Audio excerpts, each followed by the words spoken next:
అలానే విశ్వేశ్వరరావు.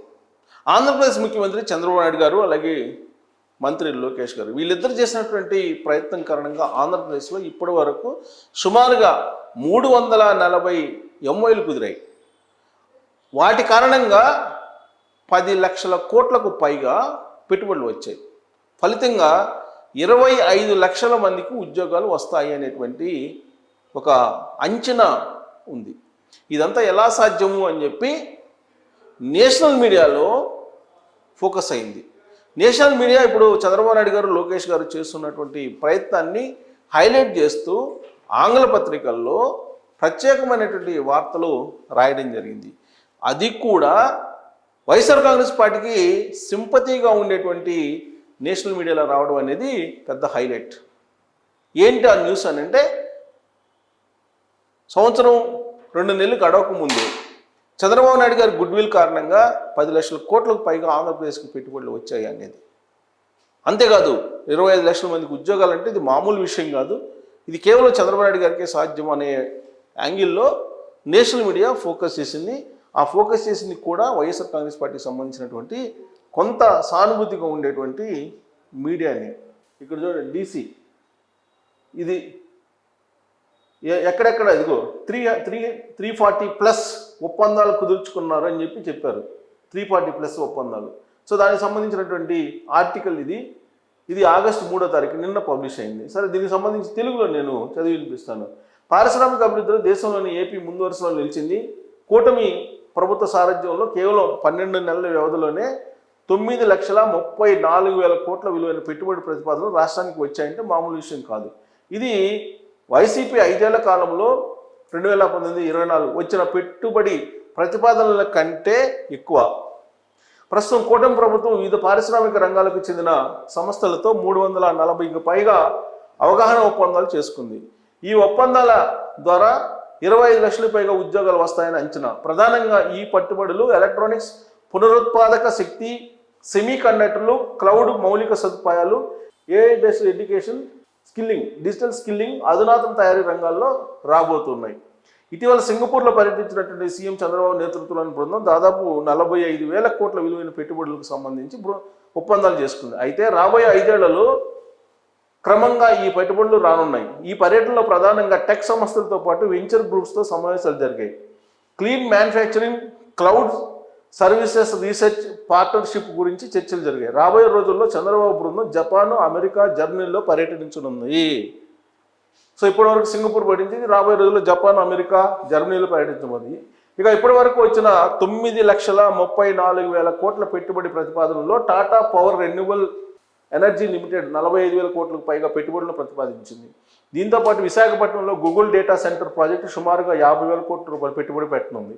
రాష్ట్రానికి 1.6 గిగావాట్ల సామర్థ్యం ఉన్న డేటా సెంటర్లు రానున్నాయని, రాబోయే 5 ఏళ్ల కాలంలో 6 గిగావాట్ల సామర్థ్యానికి చేరుకోవడం లక్ష్యంగా పెట్టుకున్నట్లు ఇటీవల మంత్రి నారా లోకేష్ స్పష్టం చేశారు. రాబోయే 2 ఏళ్ల కాలంలో డేటా సెంటర్లకు సంబంధించి మొదటి యూనిట్ కార్యక్రమాలు ప్రారంభిస్తుందని చెప్పారు. ఇక మరోవైపు సెమీ కండక్టర్ తయారీ రంగానికి ఊతమిచ్చే విశాఖలో చిప్ డిజైన్ సెంటర్ ఏర్పాటు చేసే విధంగా గూగుల్తో చర్చలు జరుపుతోంది ఏపీ ప్రభుత్వం. అంతేకాదు AI ఆధారిత ఆవిష్కరణలను ప్రోత్సహించేందుకు ఆంధ్రప్రదేశ్లో మైక్రోసాఫ్ట్ ఎక్స్పీరియన్స్ జోన్ లేదా టెక్నాలజీ జోన్ ఏర్పాటు చేయాలని ప్రతిపాదించారు నారా లోకేష్. మైక్రోసాఫ్ట్తో గతంలో చేసుకున్న ఒప్పందం ప్రకారం దాదాపు 2 లక్షల మంది యువతకు AIతో పాటు అత్యాధునిక టెక్నాలజీకి సంబంధించిన శిక్షణ ఇవ్వనున్నారు. దీంతోపాటు IVP సెమీ మరియు DTDS గ్రూప్తో కూడా లోకేష్ చర్చలు జరిపారు. రాష్ట్రంలో సెమీ కండక్టర్ తయారీ యూనిట్ల అభివృద్ధి చేయాలని కోరారు. లోకేష్ నాయకత్వంలో కుదిరినటువంటి మరో ముఖ్యమైన ఒప్పందం యూట్యూబ్ అకాడమీ ఇండియా మరియు టెసరాక్ట్ ఇంక్.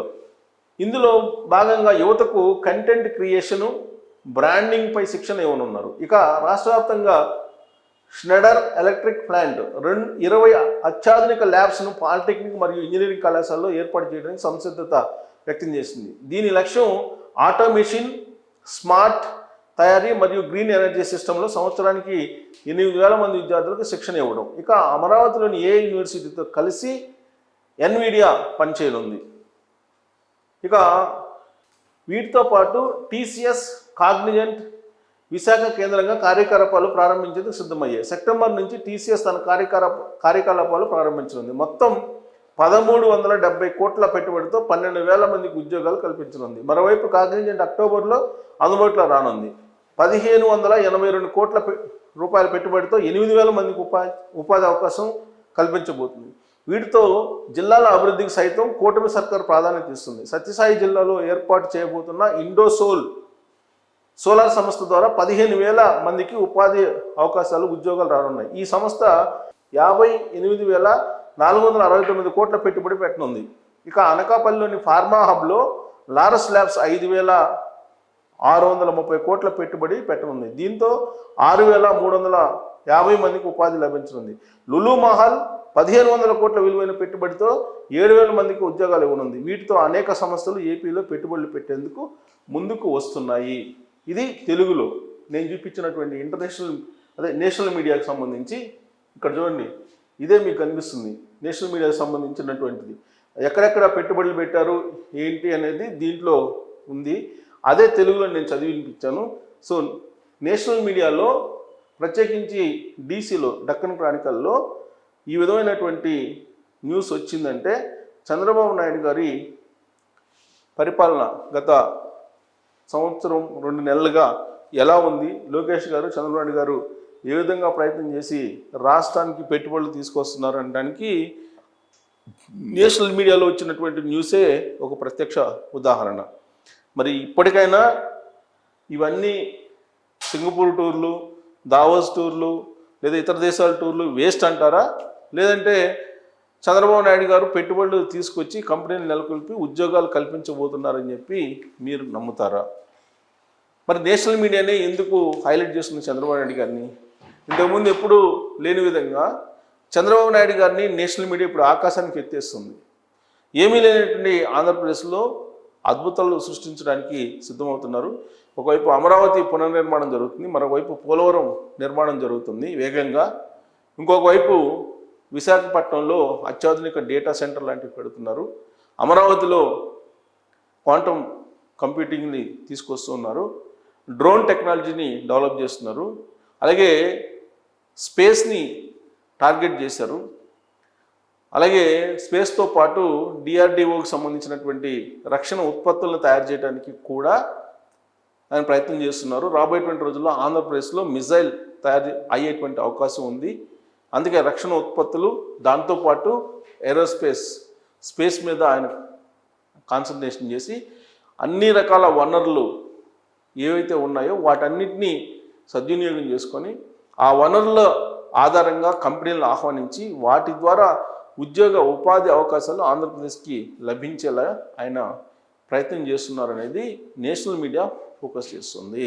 మరి నేషనల్ మీడియాలో అందుట్లో కూడా డీసీ లాంటివి, డక్కన్ క్రానికల్ లాంటివి న్యూస్ ఇచ్చాయంటే చంద్రబాబు నాయుడు గారి యొక్క టాలెంట్ ఏంటి అనేది మీరు కామెంట్ చేయొచ్చు. Thank you.